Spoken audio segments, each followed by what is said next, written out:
Italian artists lived through 2 decades of the fascist regime. What was the cultural climate they had to navigate?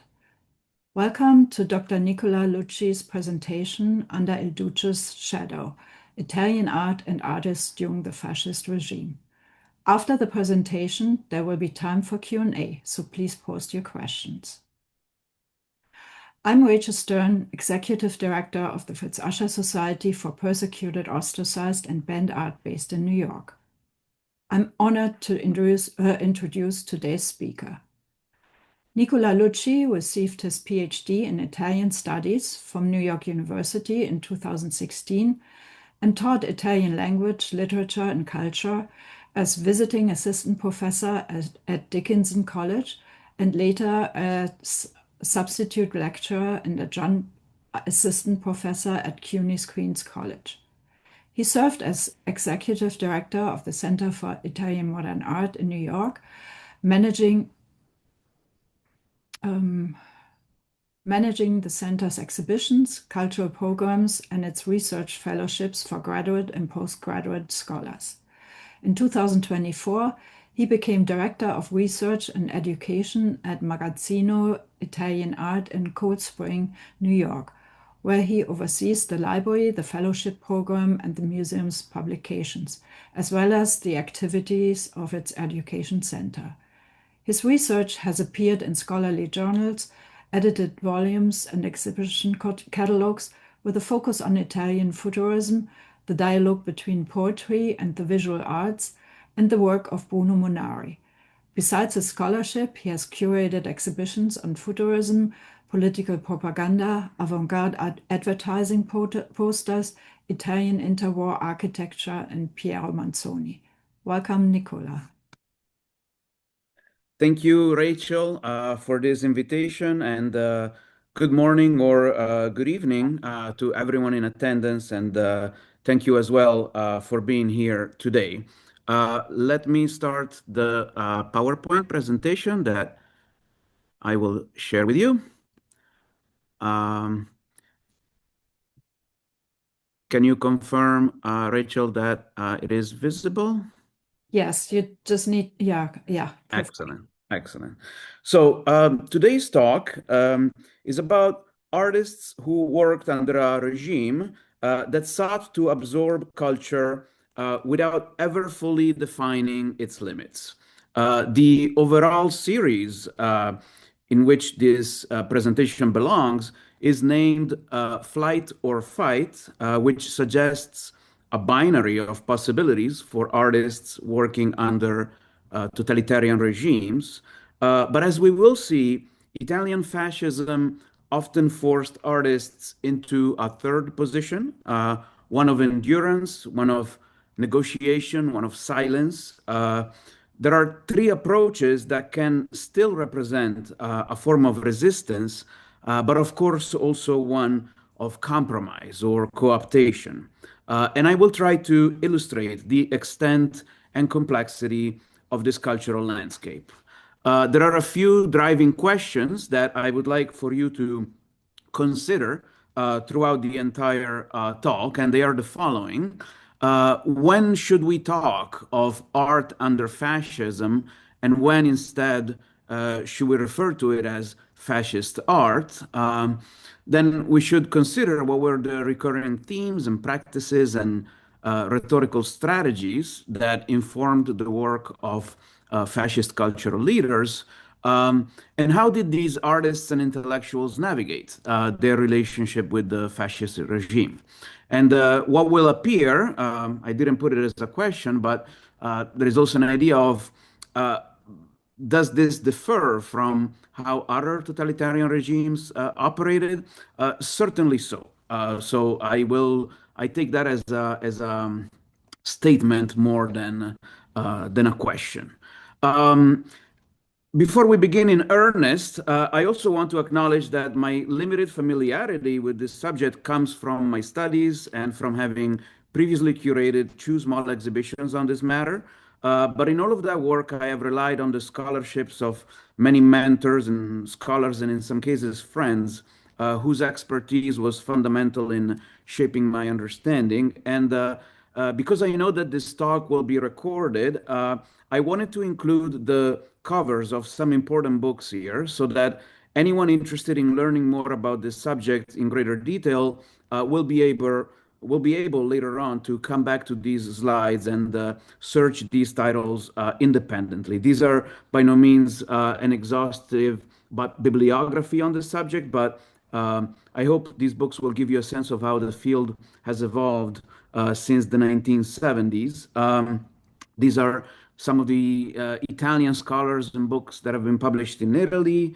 And there is one, perhaps the seminal book here is the one by Laura Malvano, Fascismo e Politica dell'immagine, which in 1988 discussed how up to the 80s, painting and sculpture had remained for a long time within the realm of formalist art historical methodology. So while fascist culture was already being discussed very openly, there was, because of this reticence to include, to let the arts move out of art history, there was an intrinsic bias towards the consecration of these objects at the center of its study. And the judgment of knowledge also went hand in hand with a judgment on quality. And this caused a difficulty in discussing the subject of art under fascism in all of its complexity. Things have changed, of course, also thanks to the work of many scholars in the United States. I'm presenting here a list of these works that have been published in the US, and that they go from major scholarly monographs that focus on the angle of graphic design and propaganda, to the relationship between the Italian case and other European counterparts, to the presentation of Italian art abroad by the fascist regime as an instrument of cultural diplomacy. And then, of course, there has been a long tradition of exhibitions on this topic. The top row illustrates exhibitions that took place in Italy, some of which walked very fine lines and fell into pitfalls. And the same happened in the United States, of course. From the very beginning, 1949 is the exhibition you see all the way on the left, 20th century Italian art at MoMA, a sort of Marshall Plan era exhibition that began to assess immediately and rewrite or understand what had happened in the previous decades in Italy. And then the subjects were taken up again by the Jewish Museum, actually, with the important Gardens and Ghettos exhibition in the 90s, and then again in the 2000s by the Guggenheim Museum. And there is an exhibition these days in New York City titled "The Future Was Then, The Changing Face of Fascist Italy," curated by B.A. Van Cise at the Poster House Museum, which focused particularly on propaganda. And I think it is one additional iteration of this conversation on these topics. And I certainly encourage you to go and visit it, since it is available until the end of February. If you're interested more in general, not only on the strict point of view of the art itself, but from an historiographic perspective, to understand how these issues have been understood and mediated over the years, I would also suggest these two recent published collections of essays, which include really the state of the scholarly field at the moment, including interventions on questions of race, gender, and post-colonial questions, which were simply not addressed even just 20 years ago, and therefore this can provide insights into those areas of research as well.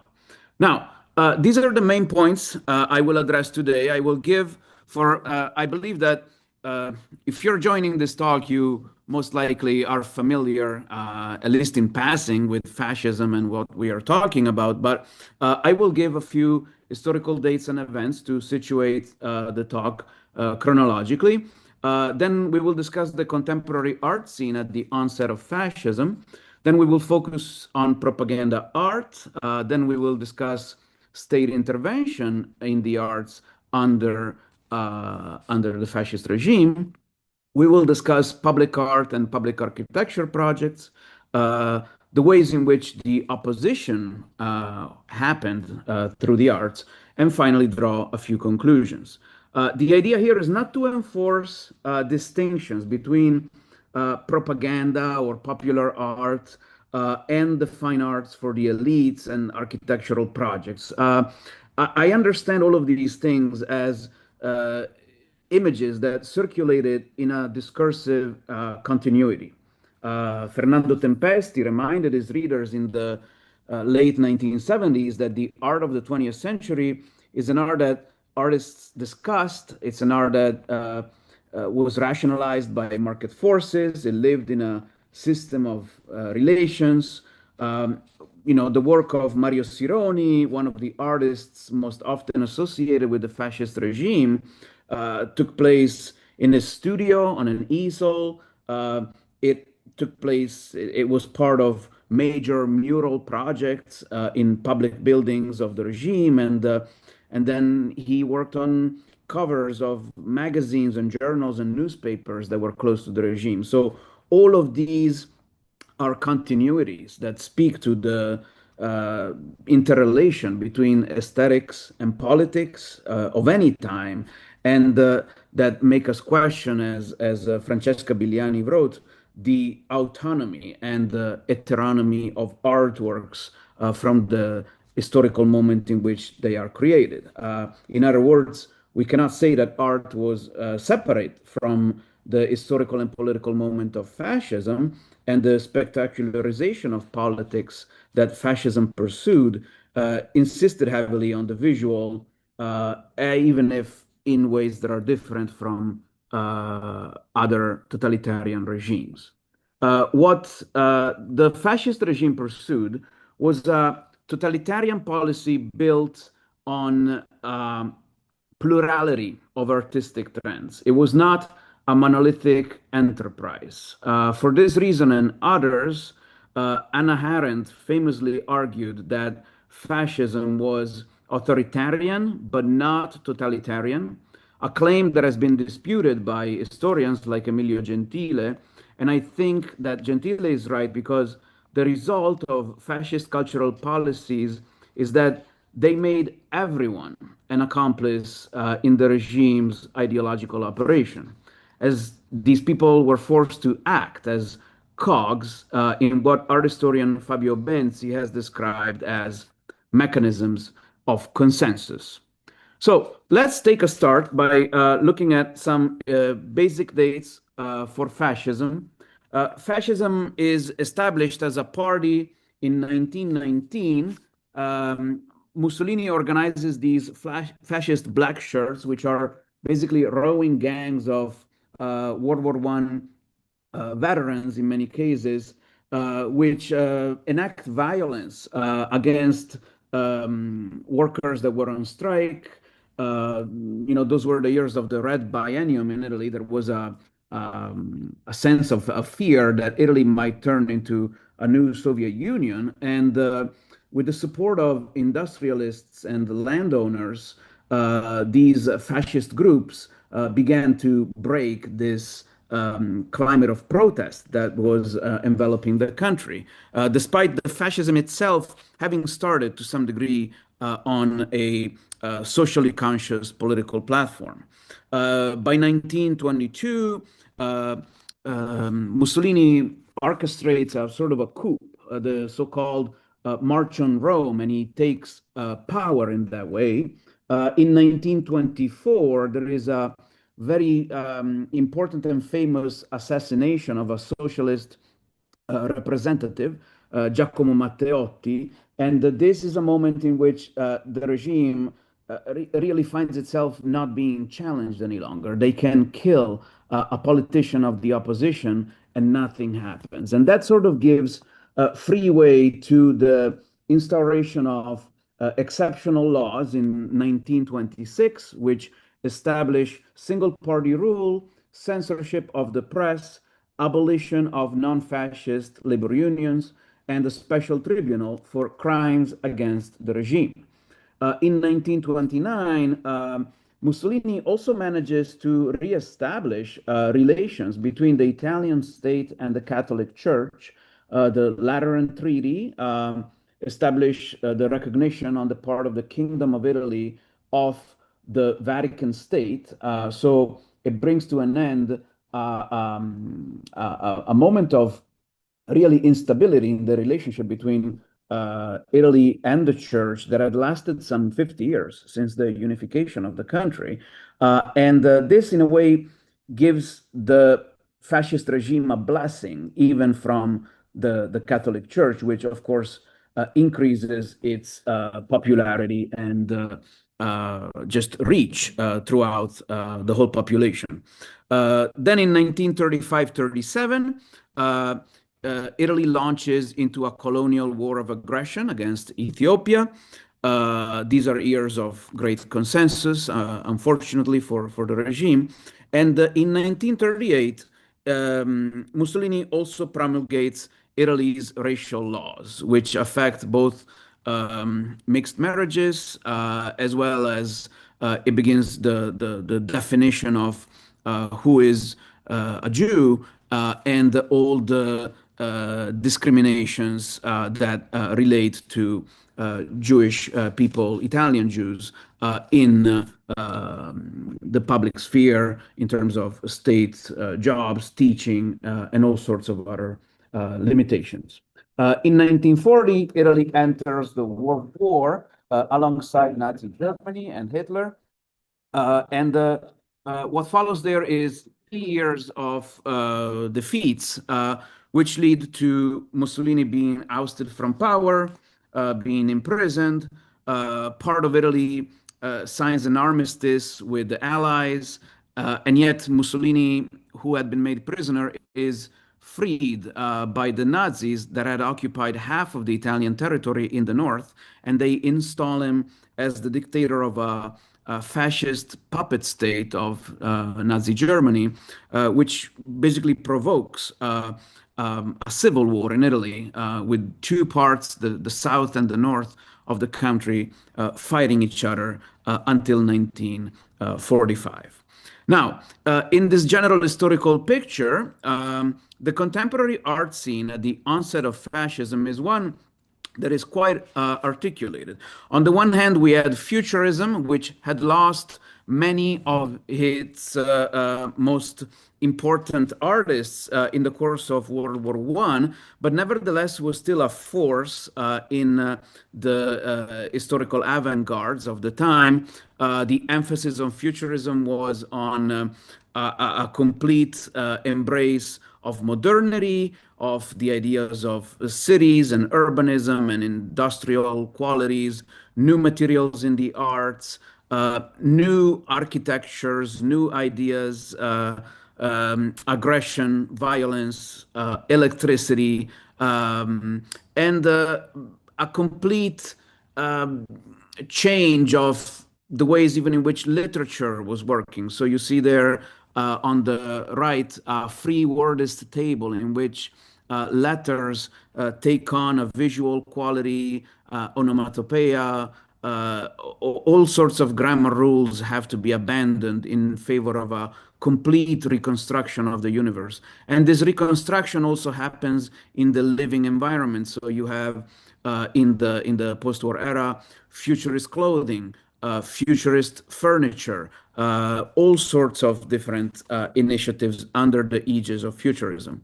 On the other hand, you have interest in the so-called scuola metafisica, a type of art that may strike as more traditional on some level, but that nevertheless represents a take on the philosophical motifs and tendencies of the time, including namely Friedrich Nietzsche, and you see it represented here by Giorgio De Chirico and Carlo Carrà. Then you have artists that pursue various different trends, some of which are connected to the idea of return to order That is a sense of a solidity order and grounding oneself again in the volumes and in the certainties of the figure. You see it done here by Mario Sironi, by Felice Casorati. And then you have also individuals that pursue a very independent and autonomous uh, career, people like Giorgio Morandi, who make of the still life, in this case, the cipher of their entire activity, and it's a type of painting almost for painters, like really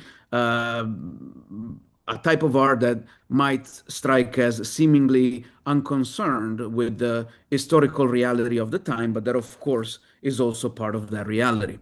There were also various local schools. One of them that is important because it's active in Rome is the Scuola Romana. Here you see two examples of that. And as you can see from these strong colors and evident brush work, this is a type of artistic expression that many have connected, at least in part, to an understanding of expressionism to some degree into the artistic process. More in general, however, we are facing a time in which many artists are moving away from some of the very courageous aesthetics of the pre-war era, which was dominated by the futurist avant-garde. As you see here, Gino Severini, a futurist, in 1915, presenting this armored train in which soldiers seem to be one with this armor-clad cannon mounted on rails. And just 1 year later, he presents a motherly figure that reminds us of a Renaissance Madonna. So there is this intense desire to return to something that perhaps is more consonant with traditional ideas of what Italian art might look like. And the same you see it here, Carlo Carrà, a key protagonist of early futurism in 1914, exploding with this collage, this idea of the crowd clamoring for the entrance into World War I. And 5 years later, we find him here with a biblical theme, the daughters of Lot, and an image that brings back memories of Giotto and Piero della Francesca. So this is the complex landscape in which fascist cultural makers are trying to co-opt the work of these artists. One, I would say, simple field of co-optation is that, of course, of propaganda. Propaganda is also at the center of the exhibition at Poster House. So if you want to get a complete picture of that, please go visit the exhibition. One interesting aspect here to consider is that this is perhaps the areas in which futurism had a close run with the regime, because futurism, especially with the theories of De Pero and about advertising art, did not see propaganda as below the interest of artists. They thought that marketing, they thought that being published on newspapers, publishing manifestos, having really an art for the masses to some degree was something desirable and something that every artist should embrace. And therefore, we do find a number of compelling futurist artists working alongside the regime in initiatives that are purely propaganda. The fascist propaganda worked in a few ways.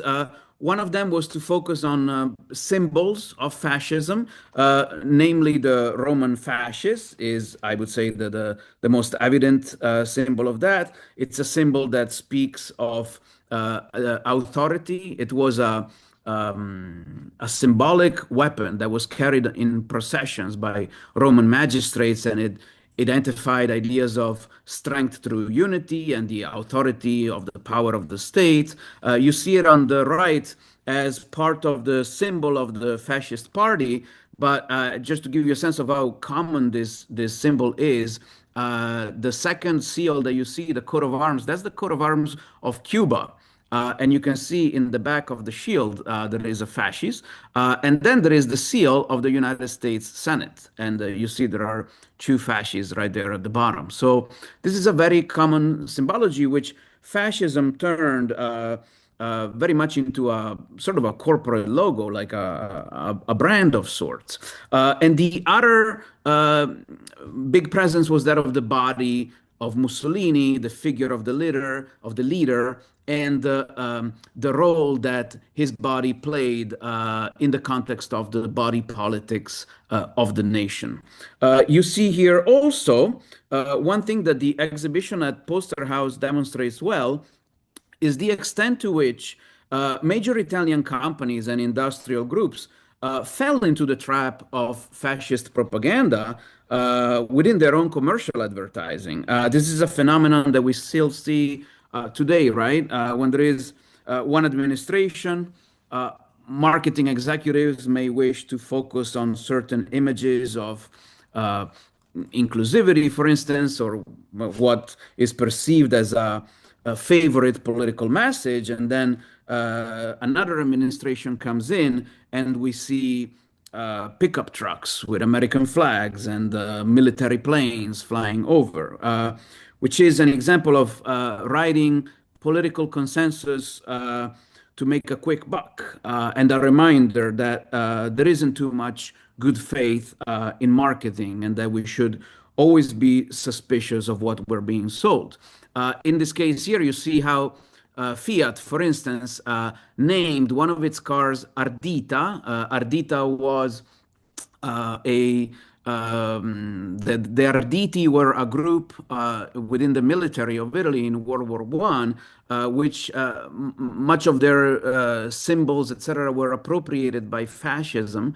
And here, this girl driving a car, which is a very modern thing actually for Italy in the 1930s, but nevertheless, she's making this sort of a Roman salute, and she wears the fascist fez, as well as what might seem the uniform of the Giovani Italiane. So the commercial, the poster is very coded with references to the fascist regime.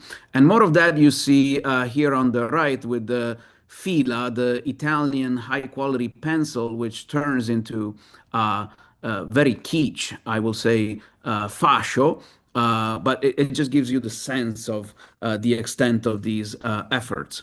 On the other hand, I want to give you an example of this use of the body of Mussolini, and you see it here done in this extraordinary poster, which adopts, as you can see, it's very modernist. It's using photo montage, and it uses an image from a newspaper with the typical retino. The image is treated in typography, and underneath there is a photograph of one of the large crowds that attended Mussolini's mass rallies in Piazza Venezia in Rome.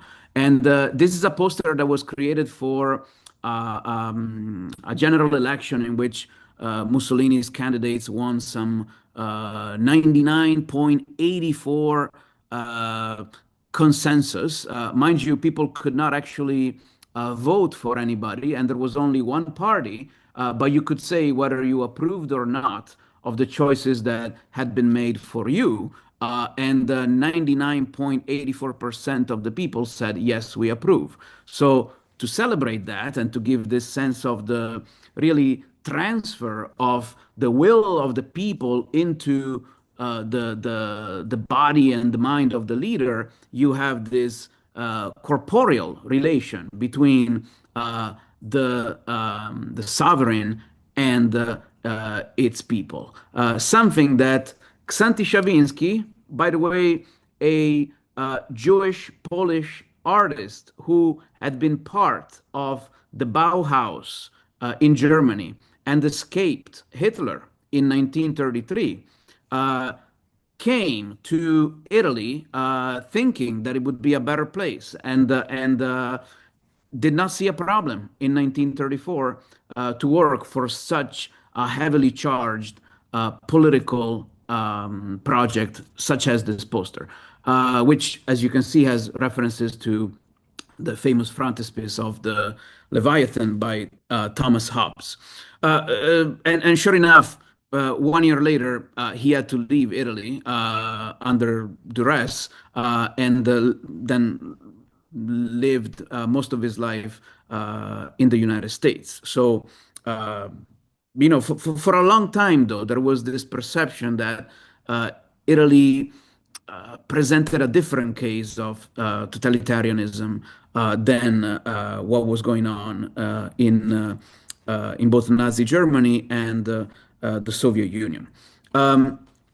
The body of Mussolini, his face, is presented in many different ways. Here you have him as a sort of a futuristic cyborg robot. It's a very minimalistic portrait, and yet we can see the jutting chin, the bald head, which almost turns into a soldier's helmet. There is also an anonymity to the portrait, which again makes this relationship with a symbolic representation of a strong body all the more evident. And this particular postcard of this futurist artwork was inscribed by Mussolini saying, "This is Benito Mussolini, just like Benito Mussolini likes it." This was done by Mussolini himself. So it's playing in these ideas. And propaganda, of course, found fertile terrain in the great number of exhibitions and expositions that the fascist regime organized to present its purported successes. The most famous of these was the exhibition of the fascist revolution, organized on the 10th anniversary of the regime taking power in 1932. Ephemeral architecture allowed the complete redesign of existing spaces to create spectacular, immersive exhibitions. Today, many tourist attractions that we see, there is a big push for the experiential quality, right? That the visitor encounters. Well, the fascists were, in fact, very adept at creating these experiences. Imagine here, this was one room completely enveloped in murals. These are, 12 and 15 feet tall, where you see these huge steamship propellers that are overcharged with a photo montage of a crowd from which a whole grenade of Roman salutes jets out from as a sort of a propelling Italy into this future of consensus. And you see here how photomontage and assemblage even are used very effectively to create these spaces. And this is something that the fascists had learned actually from rather progressive models. I'm thinking here of El Lissitzky at the Pressa exhibition in Cologne in 1928, when the Soviet pavilion had this very strong strand of constructivist and avant-garde, in any case, architecture as part of its presentation. So these are strands that have very little to do with a sense of the distinctions between the dichotomy between degenerate art and a healthy Aryan art that was, for instance, at the core of Nazi ideology. This was also very versatile. You see that the same building, the Palazzo delle Esposizioni in Rome, one time could be configured as this modernist temple of the Mostra della Rivoluzione Fascista, but when instead the attention was to be pushed towards the millennial history of Italy and pushing connections between the fascist regime and the Roman Empire, the same space could be re-envisioned as a Roman arch, and the Augustine exhibition for the 2 millennial anniversary of Augustus was presented in such a fashion. How did the Italian state during fascism intervene in the arts? Well, Mussolini, at the beginning of his career, presenting an exhibition of his lover, as a matter of fact, Margherita Sarfatti, of which I'll say a couple of things in a second, declared that, and I'm quoting here, "It is far from my idea to encourage anything like a state art. Art belongs to the domain of the individual. The state has only one duty, not to undermine art, to provide humane conditions for artists, to encourage them from the artistic and national point of view." That is not, it is saying everything and nothing, of course.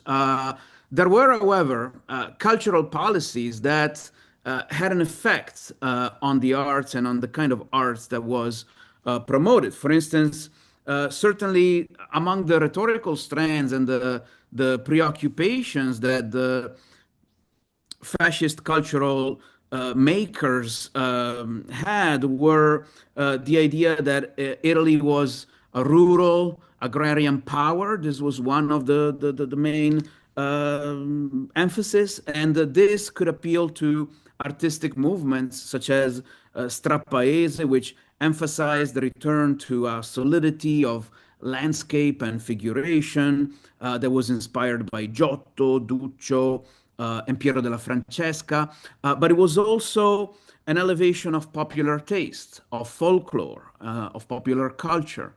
On the other hand, sometimes Italy was presented as a modern industrial and technological power. And this, of course, spoke to the aesthetics of futurism and of the international avant-gardes. And we see it in the many uses of photocollage and photomontage that fascism found instrumental to present its own work. Then there was, of course, the idea of fascist Italy as a reincarnation of the Roman Empire, on the concept of Romanità and the civilizing mission of Italy in the Mediterranean and beyond, which was also related to colonialism, of course. So all of these strands were alive at the same time. And two of the protagonists of these ideas were Margherita Sarfatti, Mussolini's lover, a Jewish woman from Venice, who was really the doyen of Italian art during the 1920s and a part of the 1930s, and Giuseppe Bottai, who was the Minister of Education and who in many ways favored a number of the initiatives that related to the arts. One of them was the Roman quadriennial exhibitions. The fascist regime organized a number of fairs and exhibitions at the city level, provincial level. Artists were encouraged to join sort of a labor union of the artists, which allowed them entry into these competitions. And then the results of the local competitions would lead to participating in more regional exhibitions. And then finally, access was granted to national prizes and competitions. So this is one of the ways in which artists were co-opted into the system. Futurism for itself was a strange bedfellow in all of this with fascism. I did say that, of course, in the realm of propaganda, I was certainly very active, but the origins of futurism were also related to anarchism.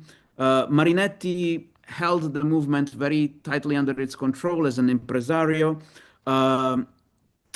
Some of the futurist artists had socialist attitudes, and in the 1920s, those were the years in which futurism actually had its maximum aspiration and really becoming an international movement. So in some ways, some of its actors were playing against the bagpipes of nationalism. You have people like Vinicio Palladini, for example, here, who is celebrating May Day with a rather communistic robot there. And on the other hand, you have someone, though, like Renato Bertelli with this continuous profile of Mussolini that once again turns the head of the leader into some kind of all-seeing, all-encompassing automaton soldier that sees everything that is going on in Italy. The one field where futurism and the interests of futurism and fascism coincided was in the field of um, futurist aeropainting, aeropittura, which presented these opportunities to showcase military might to some degree, and these sweeping views of the reality of the new Italy that Mussolini was overseeing. And these images certainly are part of the aesthetic trappings of the regime in the late 1930s.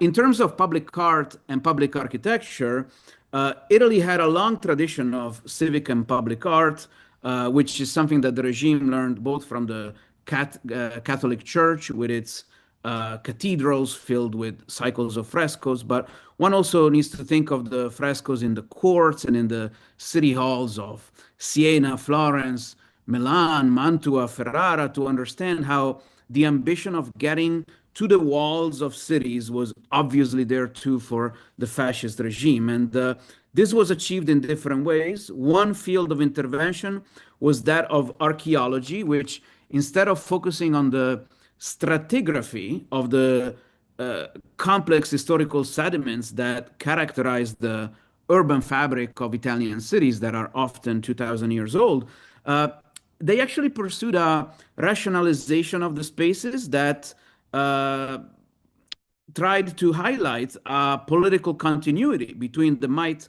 of the ancient Roman Empire and the empire that Mussolini sought to reestablish. You see here that when you walk in Rome today from Piazza Venezia to the Colosseum, you find today Via dei Fori Imperiali, which is a major artery of traffic and of pedestrians with a very clear perspectival viewpoint in mind.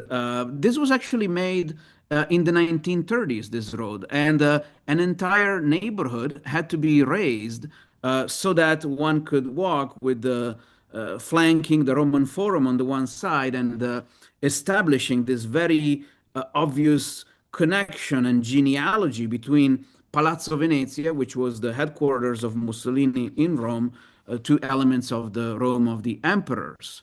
Another example of doing this was done in the form of appropriation of Roman architecture by means of encasement, as in the case of these Arapacis.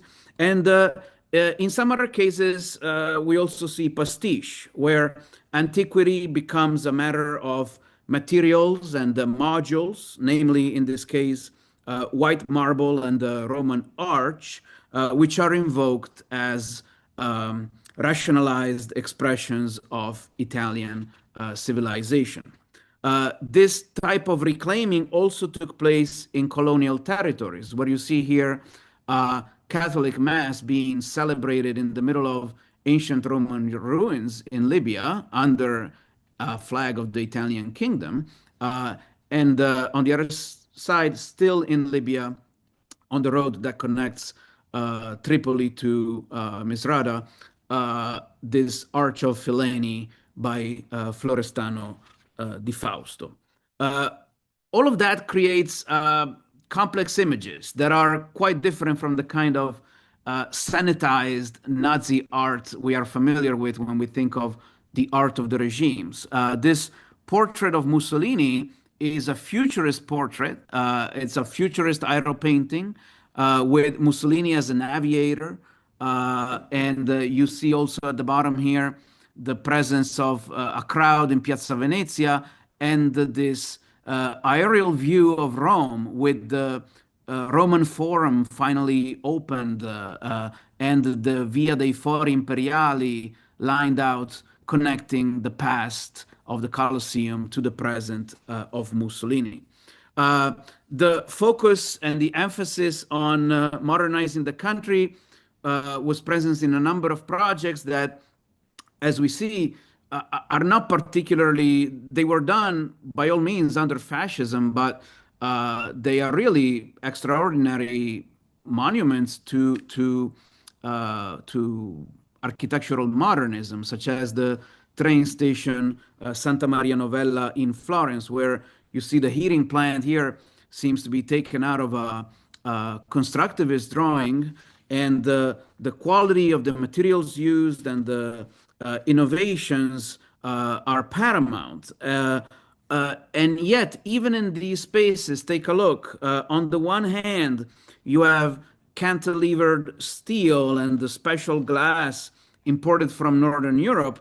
But on the other hand, you have concessions to the rural and ancestral Tuscan landscape, which nevertheless represents a testimony of a rationalization of space that has been pursued in Italy over the course of millennia. When we think of the Tuscan hills, we think of a natural space, but really there is no vineyard, olive tree, or cypress that hasn't been planted by a human. So it speaks of this dialogue between civilizations. There is also something to be said about the città di fondazione, which were planned cities that Mussolini inaugurated also in the 1930s. But that is a very large topic and one that I will not focus on today because it's also part of a broader biopolitical question.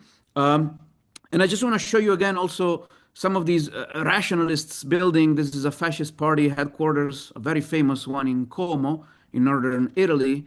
Again, using all the languages of contemporary art, such as in this case with this study for a potential wall decoration, which included photo collage.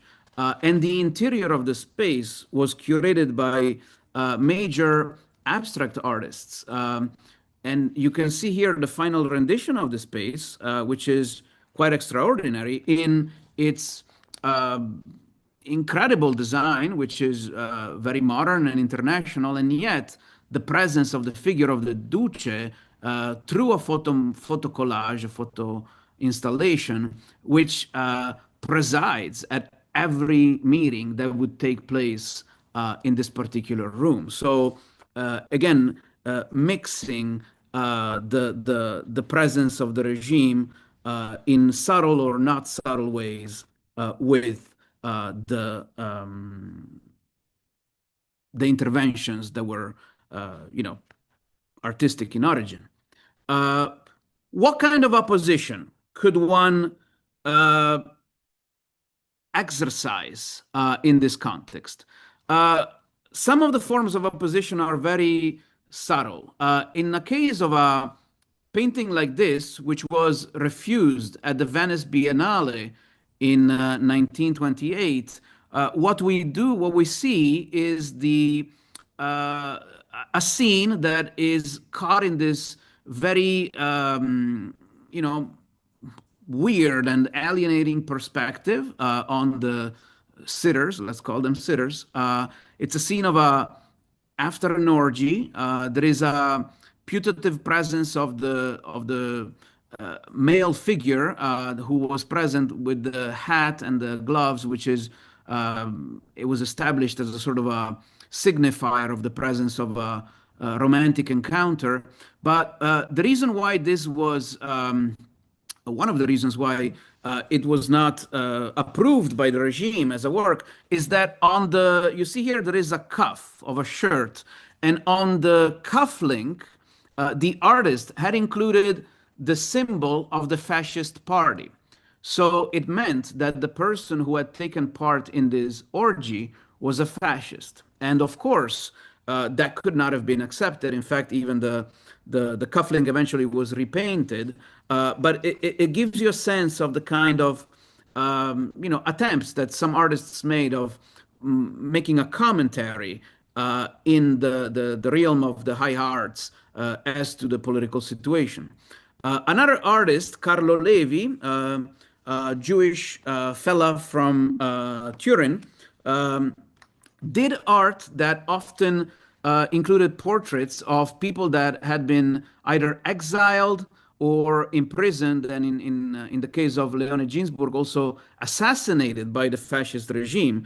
And yet his art was included in exhibitions throughout the 1930s and really up to 1938.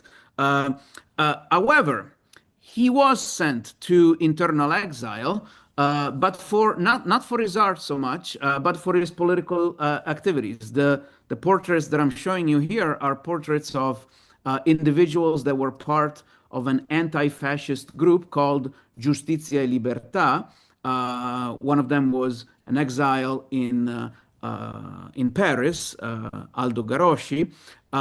And Levi himself was part of this movement. And the reasons for his exile in southern Italy, in Lucania, was brought about precisely by that anti-fascist work and not by his artistic decisions. There was not in Italy the kind of idea of degenerate art that had developed in Germany, at least not to the same degree. There was one particular intellectual, Telesio Interlandi, who was active in a number of journals, one of which you can see here as a very explicit title, The Defense of the Race. And then there were other journals that he handled, sort of a one-man operation, Quadrivio and Il Tevere. These were magazines that had a certain circulation, but he really was the one that waged a war against the international influences, and especially what he described quite openly as the Semitic and the Jewish influences of international art on the Italian cultural scene. He was not much followed, I will say. In 1938-39, he organized a referendum on the state of the arts in Italy, in which he had hoped that all the people that would participate would sort of signal an allegiance to his ideas. But in fact, most of the people who responded, which were many, signaled quite an opposition to those ideas. Futurism, above all, was perhaps through Marinetti himself, who over the years had always sought this internationalization of his movement. Really would not get behind this kind of rhetoric. And one of the victims of this particular climate, however, is an artist, Corrado Cagli, which is at the center of a very important monograph by a colleague, Raffaele Bedarida, which is available in English. He was a Jewish artist who, by the way, was in fact active in major public projects of the fascist regime, as I can show you here, but had run into occasional disagreements with members of the regime. This is a large, some 24 feet wide fresco that he had created for the National Youth Organization of the fascist regime. And as soon as it was created, it was also canceled on the wall. It was covered. In those years, he does works like this, A Fascist Man. So again, a work that is in the optics of the regime, and yet Interlandi,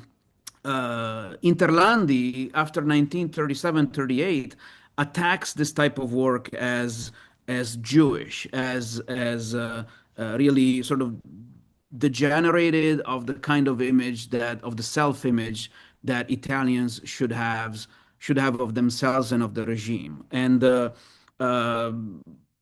with all of these public attacks in the newspapers, Cagli was in fact forced to escape Italy, and he lived in exile in the United States, where he really had a sort of a deep personal crisis in thinking, what the hell did I do all of these years supporting that regime? And in fact, even enlisted in the US Army and helped fight the Nazis from Normandy all the way to the liberation of the concentration camp of Buchenwald. Um, at the very end of the fascist era, there are two awards, two prizes that I think are really encapsulating how the regime, to some degree, uh, conceded something to these more Nazi-like tendencies that Italy was, you know, becoming more and more imbued with. And these two tendencies are very much um, enucleated by these two prizes. One is the Premio Bergamo, which took place in the city of Bergamo, and the other is the Premio Cremona, which is the city where I'm originally from, and that pursued what we could say is the kind of sanitized art that Hitler would have liked.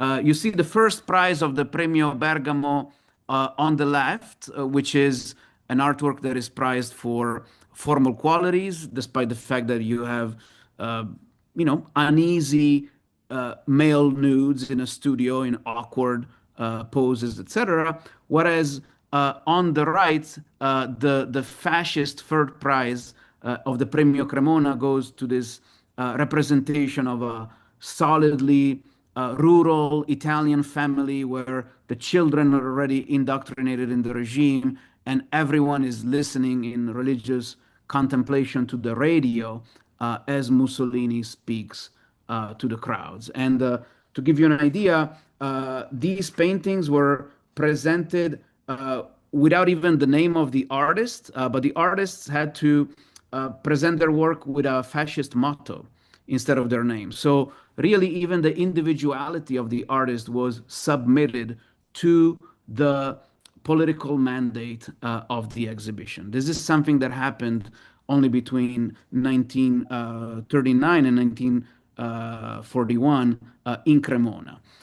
In Bergamo, on the other hand, you had Renato Guttuso, an artist who later became one of the foremost communist artists of the post-war era, winning the second prize in 1941 for this crucifixion, which, as you can see, clearly reminisces elements of Picasso's Guernica, and obviously is making a very clear political statement, and nevertheless manages to be approved.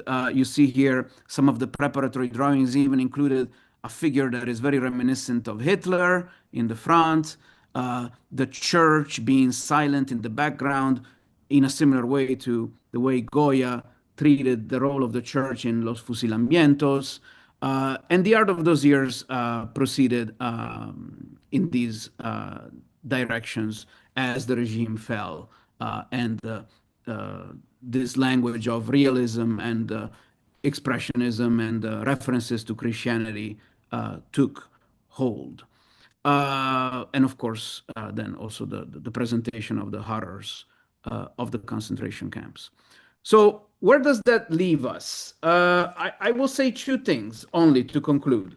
The first is that I'll ask you to look at these photographic portraits. You will find here some of the most important writers, architects, journalists, and film directors of post-war Italy. As you glance at their years of birth, you will notice that they all spent their formative years firmly in the cultural grip of the fascist regime as children, as adolescents, as college students. And yet they became the cultural protagonists of Italy's democratic rebirth. So, what does that tell us? On the one hand, I think that either all the cultural policies of the fascist regime and its indoctrination were completely useless, or that they ultimately generated a rejection so strong that it really gave rise to its own opposition. In either case, this gives me some hope that even in the darkest days of our present times, I do believe that culture can resist and continue to operate in non-expected ways, even underneath the surface of apparent conformity and acquiescence. And the second conclusion, then I stop, stems from this poster that you see on the right, which is from 1946, which was designed as Italy began its rebuilding process after the war and needed to sell bonds in order to fund the reconstruction effort. The inscription at the top of the poster is noble, and the iconography is solemn. You have a symbolic figure of Italy, which stands on her feet and holds a flame, but she also has a lowered sword in a sort of a peaceful gesture, and she's surrounded by symbols of labor in fields and factories, culture and commerce, and cities rebuilt.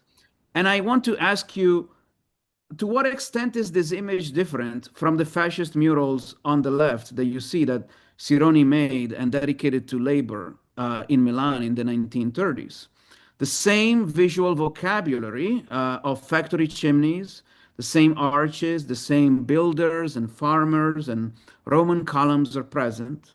The use of this nearly identical iconography in the service of two completely different ideological and political projects, I think reminds us that we must always remain vigilant, that when art approaches power, it is never neutral. And while we might agree with the democratic spirit of the poster here on the right, um, we must always remain vigilant. We must always maintain a critical outlook as we approach the reading of images and the visual culture that surrounds us at any time.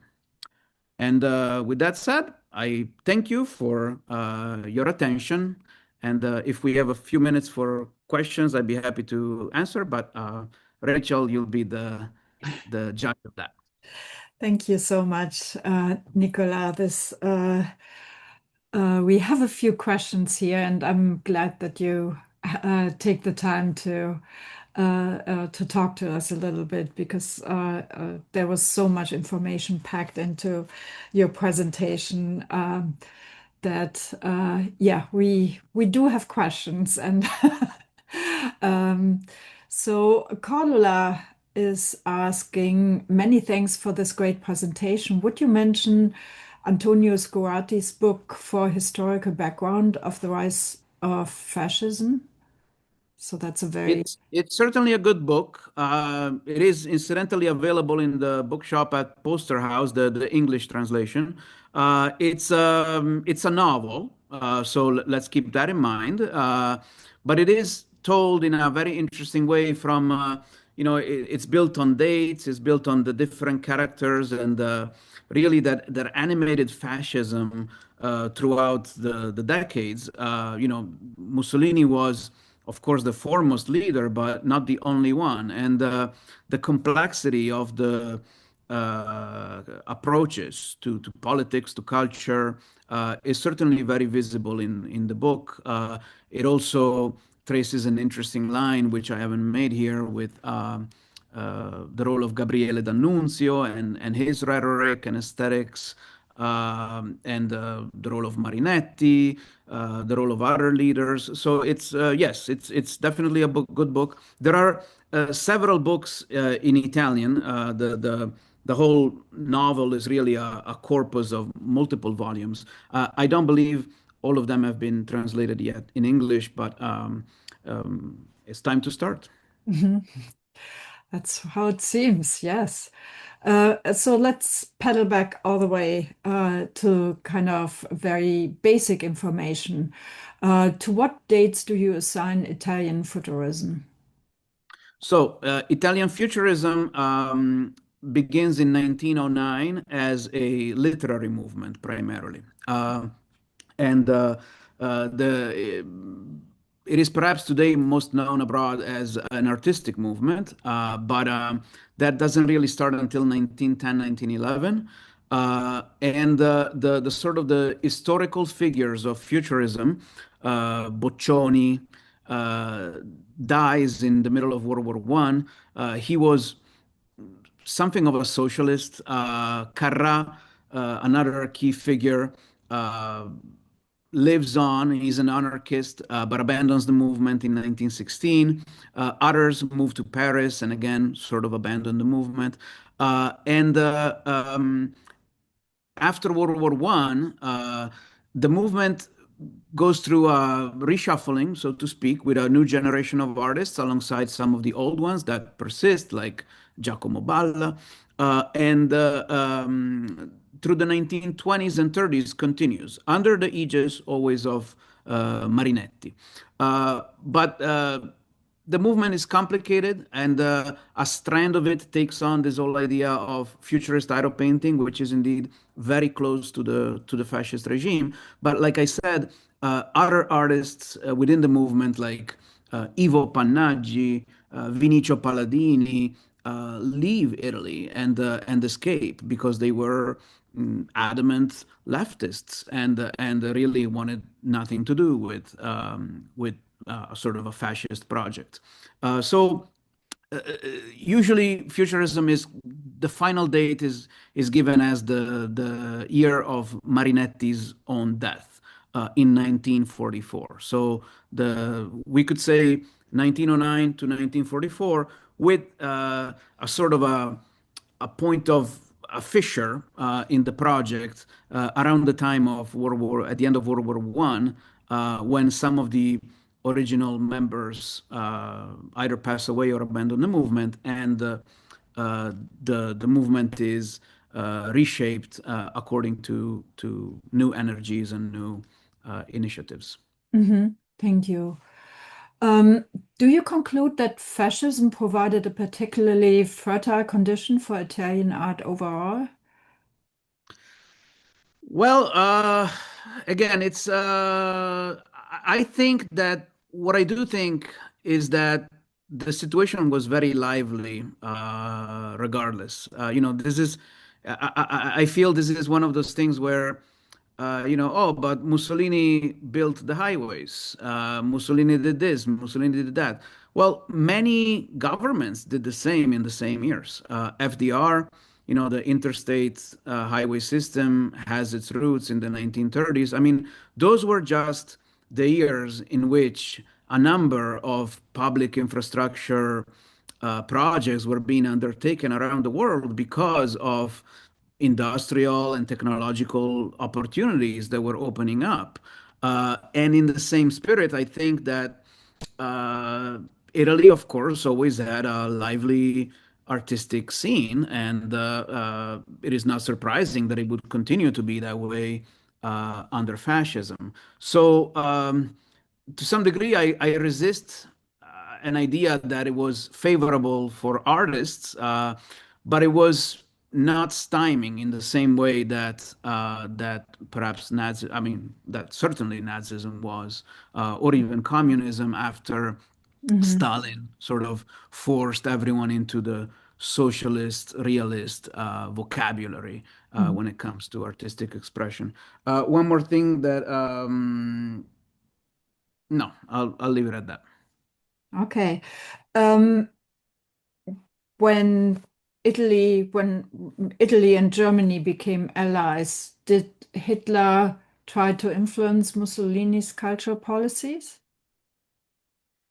I don't think he managed. I don't think it was a main at that time when they really became allies closely, which is really not until 1939. The Pact of Steel is 1939, and while of course Hitler had already visited Italy in 1937, I believe, and there had been relations for a long time. But in 1939 they have different preoccupations Mhm. at those levels, and I don't think that was a priority. I will say, however, allow me for 1 second, one thing. I want to show you. I want to show you something. I spoke of that Premio Cremona. Premio Cremona was organized by one of the most conservative and racist, even leaders of the fascist regime, Roberto Farinacci, and he was not a person of the arts, whereas the Premio Bergamo, which continued to pursue a line of really artistic quality despite themes, and I told you the Guttuso crucifixion being basically a anti-regime work, receiving the second prize because of its qualities in the middle of polemics, but nevertheless they managed to hold the line and say this type of art we will prize it. At the Premio Cremona, the intentions were very different, and someone like this guy, Farinacci, managed to organize a temporary exhibition of the art of Premio Cremona in Germany, in Hanover to be specific, in the middle of the war. In 1940, all of a sudden, uh, they find the time and money to bring this kind of uh, very, what looks like socialist realism to some degree, or again, Nazi art. They bring it to Germany, and this kind of art is presented there. This work is by a certain artist named Mario Biazzi, but in Italy, when it was presented in Cremona, the motto by which the work was known, because again, like I said, the artists were not even supposed to use their name. The motto was lavorare e tacere, which means to work and to be quiet. It doesn't quite mean to shut up, but it really it tells you all like that these were committed in that kind of Nazi sense, not to the art but to the ideology. So art in that case became really just a face or a maquillage for the ideology and not art in itself. I would claim. Yeah. Oh, yes. Thank you. Um, Could you talk a little bit more about, and that might be almost, yeah, the last question. Could you elaborate a little bit about the lover, the Jewish Mussolini's Jewish lover, and her role in the art fascist? Yeah, I didn't say much about her, and I apologize for that. She was a key figure of the regime. Margherita Sarfatti was born in Venice from a prominent Jewish family. They were a family of means. The father was a lawyer close to the Socialist Party, and she too was socialist in her youth, as was Mussolini. They met in socialist circles in Milan, and from there they both espoused the case of World War One, and eventually turned to a sort of a nationalistic kind of ideology, which eventually coalesced into fascism. And she was a very intelligent woman, and sort of guided Mussolini in defining some of the key traits of what the cultural message of the regime could be. She was the director of a very important journal called Gerarchia, Hierarchy in English, which published uh, literary, political, and artistic criticism. Then she was one of the key ideators of the idea of Romanità, this Romanness, the whole idea that the fascist regime was in some way a direct outpour of the same energies and values of the Roman Empire. So, in a way, she was also influential in establishing of the rhetoric that led to colonialism. Um, in artistic terms, strictly speaking, she was favorable to the idea of return to order. She knew the futurists very well, but she also felt that Italy had to find its own footing in an art that was capable of taking on the traditions with new energy, and she coalesced this ideal with a group of artists that she identified with a group name, which is Novecento Italiano. Mhm. And these artists of Novecento Italiano, one of them is Sironi. There are others, Wilt, Marussig.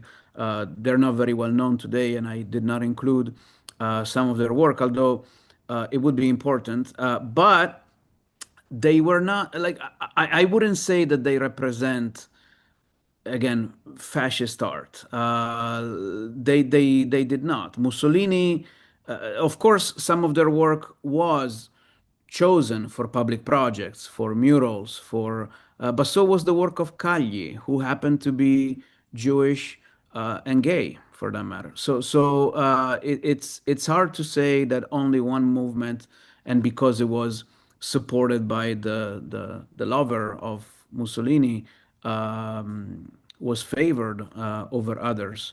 And Mussolini himself, as you saw, was present often at the inaugurations of the vernissages of the exhibitions of the movement in 23, 26, and again in 29, but always with these messages that, skirted the question of state art. One time he said, I feel like an artist among artists because, you work with the paintbrush, I work with decisions. The way you shape matter, I shape the people. Mhm. Again, co-opting and yet leaving a degree of marginal freedom to the specific choices or aesthetic Mhm. decisions.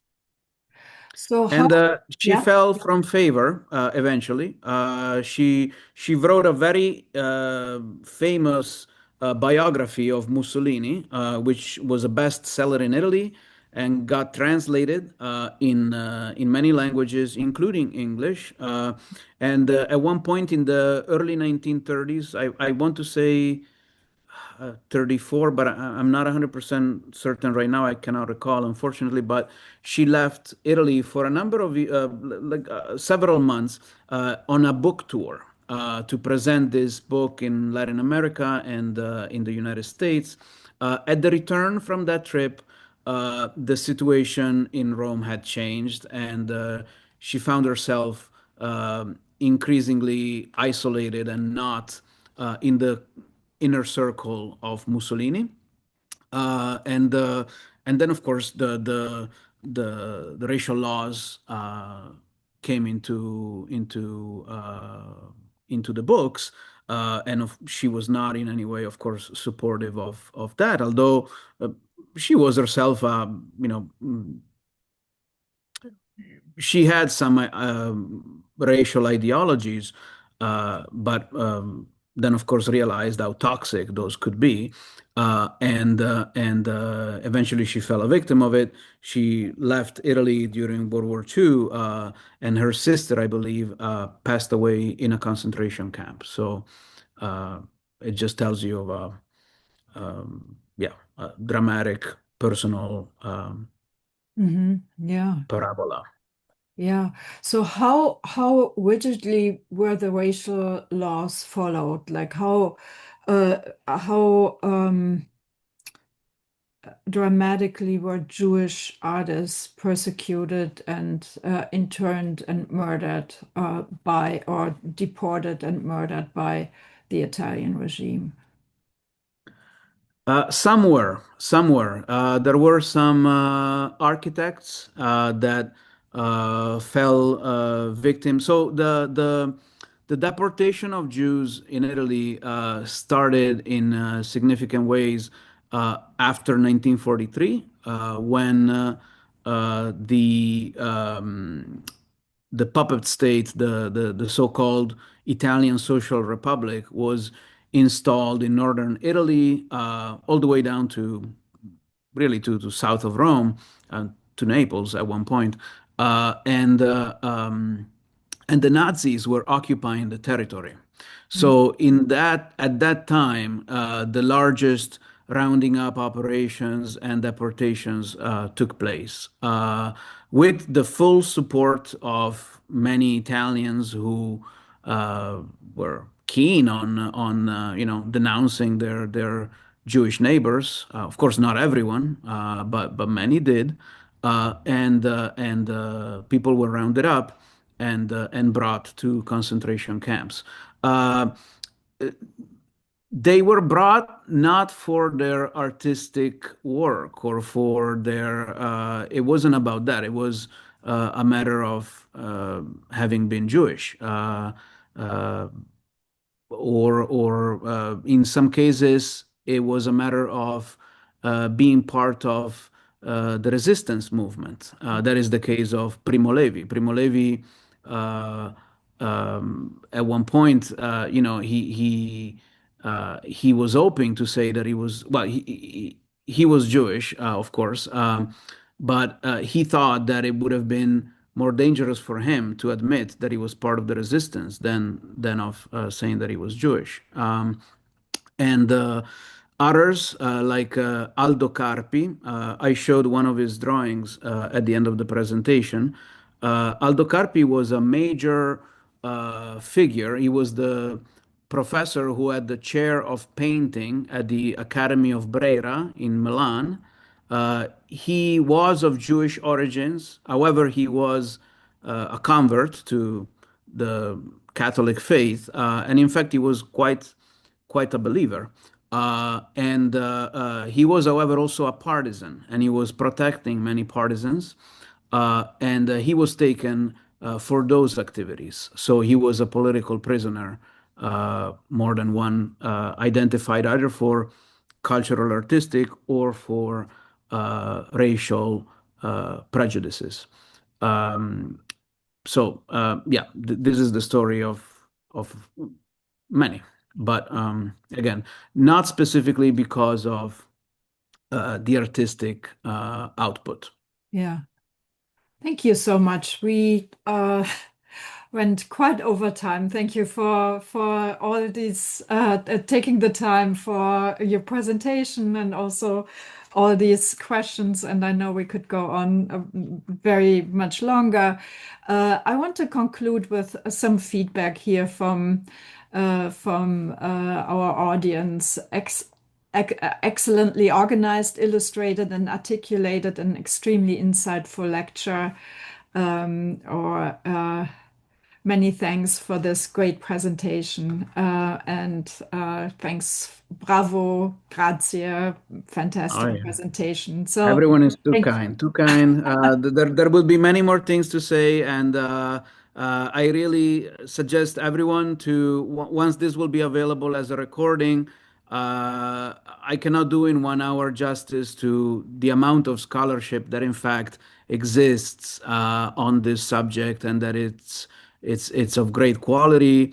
And I would certainly encourage everyone to go back to those early slides, take a look at the titles, and you can all these books. Some of them are out of print, of course, but they can be found for reasonable amounts. And I would encourage everyone to learn more.